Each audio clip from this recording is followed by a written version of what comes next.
आम्हाला आश्वासन दिलेलं की तिकीट आमचीच असेल। 2017 मध्ये माझी मम्मी प्रणिता बाळासाहेब राठोड यांनी अपक्ष लढला होता। त्यांनी 2448 मतांनी ते थर्डवर आले होते अपक्षमध्ये। तर तेव्हा साहेबांनी आम्हाला आश्वासन दिलं होतं की तुम्ही आमची पार्टी 2017 मध्ये जॉईन करा, अजून पुढची तिकीट तुमचीच असेल। हे आश्वासन मी माझे पप्पा 8 वर्ष, अजून माझी मम्मी मी हे पार्टीमध्ये वर्षानुवर्ष काम केलं, अजून आज आम्हाला काय भेटलं? धोका। ऐन वेळेला एक 2 दिवसापूर्वी काम्या पवारला तिकीट देण्यात आलेलं आहे असं आम्हाला कळालं।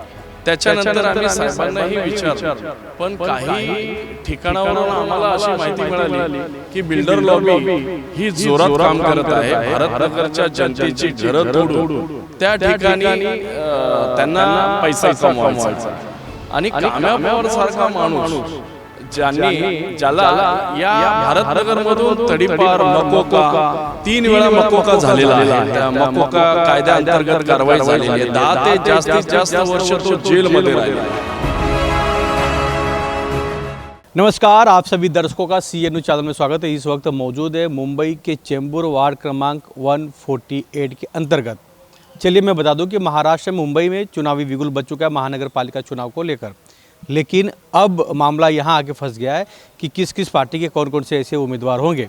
लेकिन राष्ट्रवादी कांग्रेस पार्टी अजीत पवार गुट के तरफ से चेंबूर में 2 दिन पहले एक सभा का आयोजन किया गया था, जिसमें नवाब मलिक, सना मलिक, ऐसे कई एनसीपी के नेता और मंत्री मौजूद थे। अब वहाँ पर 6 उम्मीदवारों के नाम जाहिर किए गए कि 100 वार्ड से ये उम्मीदवार चुनाव लड़ेंगे। लेकिन रेस में और कमेंटमेंट में भी सबसे पहले बालू राठौर और उनके पुत्र का नाम था कि उन्हें वार्ड क्रमांक 148 से चुनाव में टिकट मिलेगा। लेकिन कुछ कारणों की वजह से, कुछ लोगों के मिलीभगत की वजह से, कुछ क्रिमिनल की मिलीभगत से वहाँ पे बालू राठौर और उनके परिवार को टिकट मिलने से मना कर दिया गया। अब मामला ये है कि वासीनाका वार्ड क्रमांक 148 में कुछ ऐसे बिल्डर के लोग हैं जो टिकट चाहते हैं, लेकिन उनके ऊपर अनगिनत FIR है, अनगिनत क्रिमिनल केसेस है, अनगिनत कई बार उन्हें तड़ीपार किया गया। ऐसे लोग अब वार्ड क्रमांक 148 में सना मलिक के नेतृत्व में चुनाव लड़ेंगे। अब हमारे पीछे जो तस्वीर है वो पहले दिखा दें कि ये भगवान शंकर का मंदिर है। जब 1-1.5 साल पहले नवाब मलिक के ऊपर एक बड़ी मुसीबत आई थी, ईडी ने जब उन्हें उठाया था और पुलिस कोठरी में जब कैद किया था, ईडी का इंक्वायरी जब चल रहा था, तब यही बालू राठौर का परिवार था और नवाब मलिक के लिए यहाँ पे हवन किया था, भगवान से मिन्नत किया था कि उनकी तबीयत ठीक हो और जल्द से जल्द वो रिहा होके अपने घर पे लौटे। लेकिन ऐसे कार्यकर्ताओं को टिकट काट दिया पार्टी ने। तो ये सब पूरे मसले पर चर्चा करेंगे, क्या पूरा मामला है, क्यों टिकट काटा गया, ये सब जानेंगे। लेकिन मैं आपको बता दूं कि जिसे टिकट मिला है उनका नाम है काम्या पवार। काम्या पवार के ऊपर अनगिनत FIR है, कई बार उन्हें तड़ीपार किया गया है, कई बिल्डरों के वो दलाली भी करते हैं, ऐसा कुछ समझ में आया, वो सब जानेंगे। सबसे पहले तो मैं आपका नाम जानना चाहूँगा। मी अभिजित बाळासाहेब राठोड। अभिजित, काय सांगणार आहे की एकातर्फे पार्टीचे जे वरिष्ठ नेता आहेत ते बोलत आहेत की युवाला संधी भेटलं पाहिजे, युवाला तिकीट आम्ही देणार, पण तुझे काय तिकीट कापलं गेलं? कारण का बिल्डर लॉबीचा हा खूप मोठा प्रेशर येतो आहे साहेबांवर।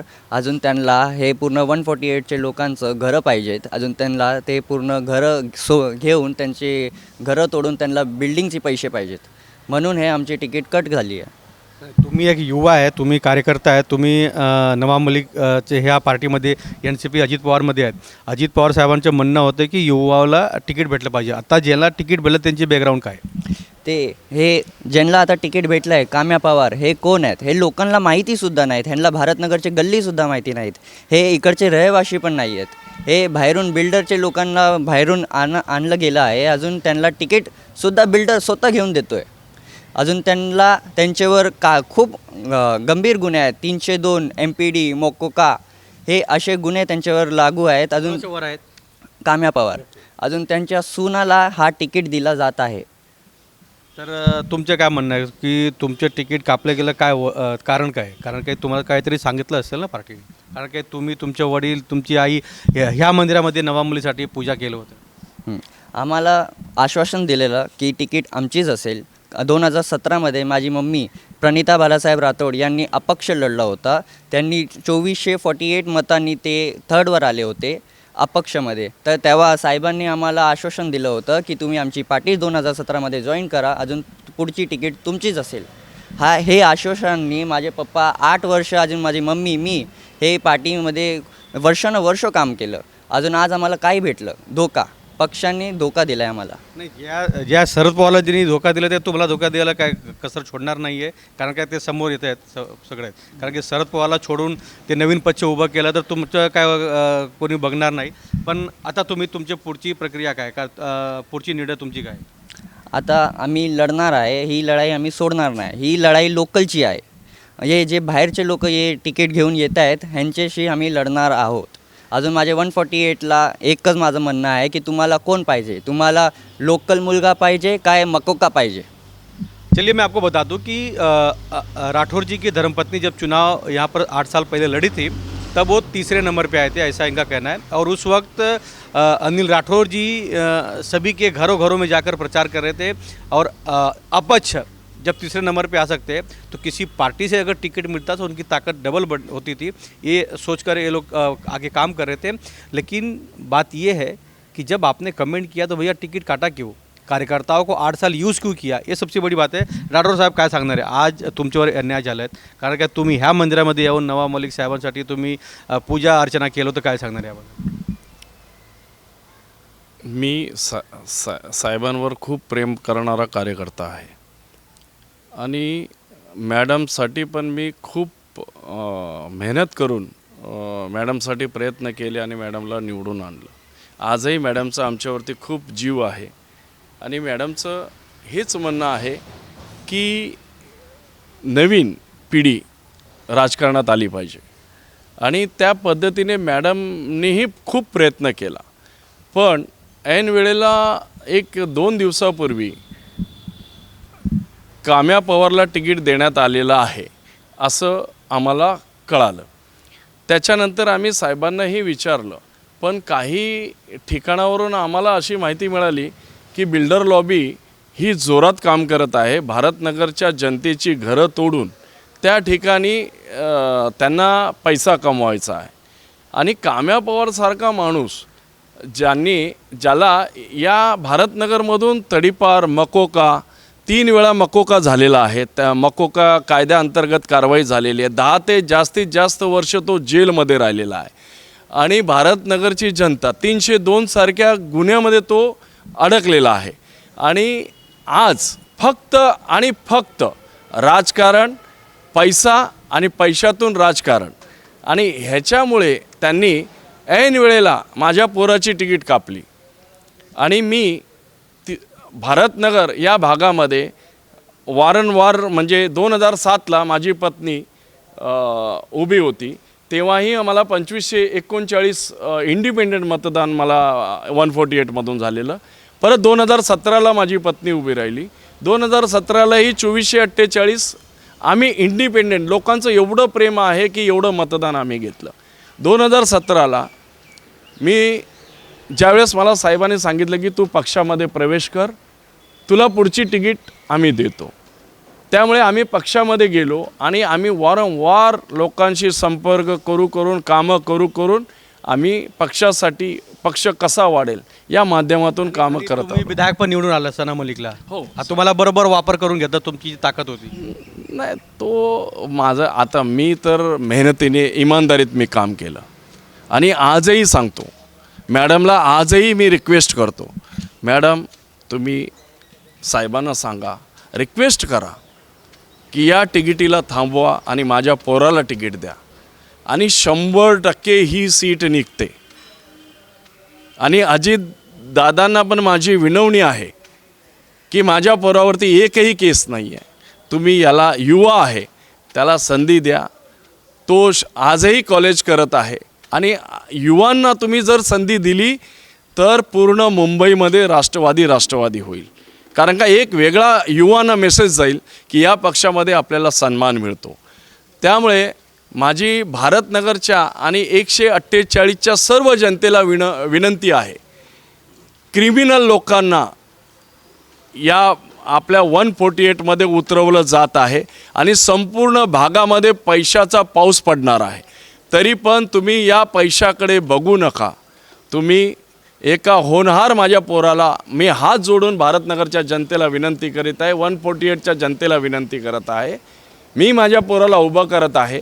तुम्ही कृपया करून पक्षाने तिकीट दिलं नाही तर तरी पण उभं करा. तरी पण मी मी मी काल, कारण का मी पक्षात राहून मी पक्षाशी गद्दारी करू शकत नाही, म्हणून मी काल साहेबांना स्वतः भेटलो, साहेबांचे पायाही पडलो. साहेबांना मी रिझाईन दिलं.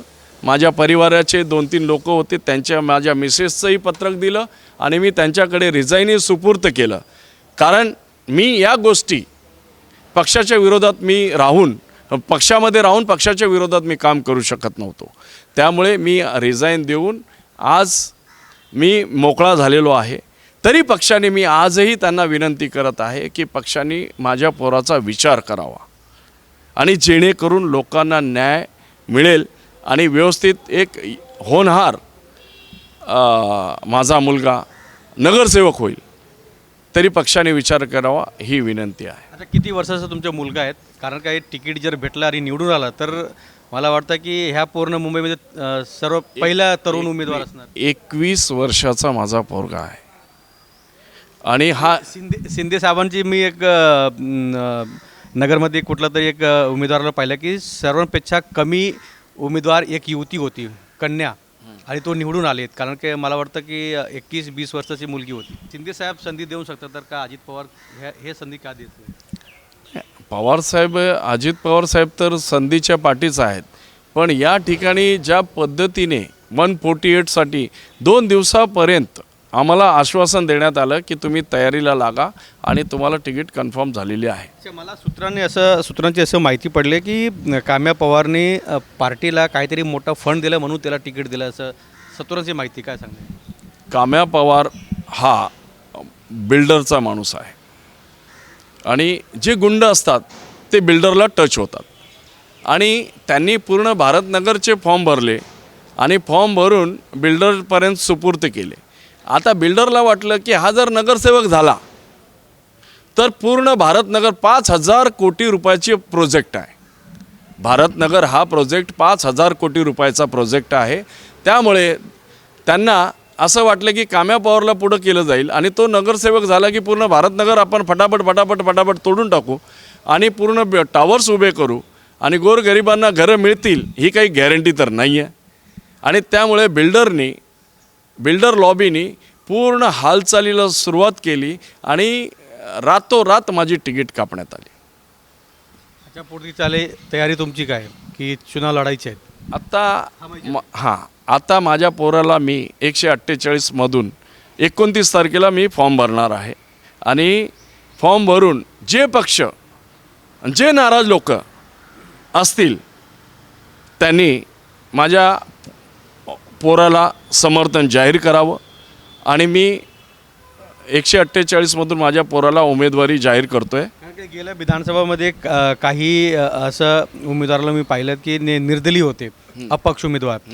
जेव्हा फॉर्म भरून चुनाव आयोगाला सपोर्ट केलं नंतर त्यांचे रिजल्ट आला की त्यांचे फॉर्म रिजेक्ट झाले. तर हे तुमच्यासाठी झालं नाही पाहिजे, काय सांगणार याबद्दल मी एवढंच सांगू इच्छितो. हे होऊ शकतं चुनावमध्ये. हां, यावेळेला मला जी माहिती मिळालेली आहे की जे पक्ष तिथे फॉर्म भरतील, अधिकारी आणि राजकीय नेत्याच्या संगनमताने फॉर्म कॅन्सल केले जातील आणि त्यांच्या अधिकाऱ्यावरती राजकीय एवढा प्रेशर आहे की जो फॉर्म भरेल, जो टार्गेटवरती असेल त्याचा फॉर्म कॅन्सल केला जाईल. तरी माझं अधिकाऱ्यांना या मार्फत विनंती आहे की त्यांनी व्यवस्थित एखाद्या राजकीय पक्षाचा दबावाला न जुमानता जो पण निर्णय आहे तो योग्य रीतीने दिला तर निष्पक्ष अशी निवडणूक 148मध्ये घडेल. चलिए मैं आपको बता दूं कि ये बालू राठौर जी है जो वार्ड क्रमांक 148 के अंतर्गत या वासी नाका के अंतर्गत में इनका बड़े पैमाने पर केबल और इंटरनेट का व्यवसाय है. तो ऑलरेडी ये सभी के घरों में पहले से पहुँचे हुए हैं. तो चुनाव में घरों से मत लेना, यानी लोगों को वोट बैंक तक लाना इनके लिए काफ़ी इजी हो जाएगा। इसलिए इनकी पूरी तैयारी थी, कमर कस लिया था कि भैया एक एनसीपी अजीत पवार गुट का एक नगर सेवक होगा और जो चुनाव जीत कर आएगा। लेकिन हमें ऐसा लग रहा है कि जानबूझकर ऐसे क्रिमिनल लोगों को टिकट दिया जा रहा है कि चुनाव जीत कर आया ही नहीं और बीजेपी या शिंदे गुट का उम्मीदवार चुनकर आ सके, ऐसे लोगों को शायद टिकट दिया जा रहा है। अब देखना ये है कि 148 का किस तरह की तस्वीर होगी, किसे टिकट मिलता है। लेकिन बालू राठौर जी ने तय कर लिया कि भैया अभी मुझे तो मेरे बेटे को चुनाव लड़ाना है और जीत कर भी आना है, और आने वाले दिनों में किस तरह की तस्वीर होगी वो भी देखने लायक है। कैमरामैन प्रवीण के साथ Raj Pandey, CA news Mumbai, ward क्रमांक 148। आम्हाला आश्वासन दिलेलं की तिकीट आमचीच असेल। 2017 माझी मम्मी प्रणिता बालासाहेब राठोड यांनी अपक्ष लढला होता। त्यांनी 2448 मतांनी ते थर्डवर आले होते अपक्षमध्ये। तर तेव्हा साहेबांनी आम्हाला आश्वासन दिलं होतं की तुम्ही आमची पार्टी 2017 जॉईन करा, अजून पुढची तिकीट तुमचीच असेल। हे आश्वासन मी, माझे पप्पा 8 वर्ष, अजून माझी मम्मी, मी हे पार्टीमध्ये वर्षानुवर्ष काम केलं, अजून आज आम्हाला काय भेटलं? धोका। ऐन वेळेला एक 2 दिवसापूर्वी काम्या पवारला तिकीट देण्यात आलेलं आहे असं आम्हाला कळालं। त्याच्यानंतर आम्ही साहेबांनाही विचारलं, पण काही ठिकाणावरून आम्हाला अशी माहिती मिळाली की बिल्डर लॉबी ही जोरात काम करत आहे। भारतनगरच्या जनतेची घरं तोडून त्या ठिकाणी त्यांना पैसा कमवायचा आणि काम्या पवार सारखा माणूस ज्याला या भारतनगर मधून तडीपार मकोका 3 वेळा मकोका झालेला आहे, त्या मकोका कायद्याअंतर्गत कारवाई झालेली आहे। 10 ते जास्तीत जास्त वर्ष तो जेलमध्ये राहिला। CEN न्यूज, देश प्रदेश की ताजा तरीन खबरों के लिए CEN न्यूज को सब्सक्राइब करें और रहें पल पल की खबर से हर पल बाखबर।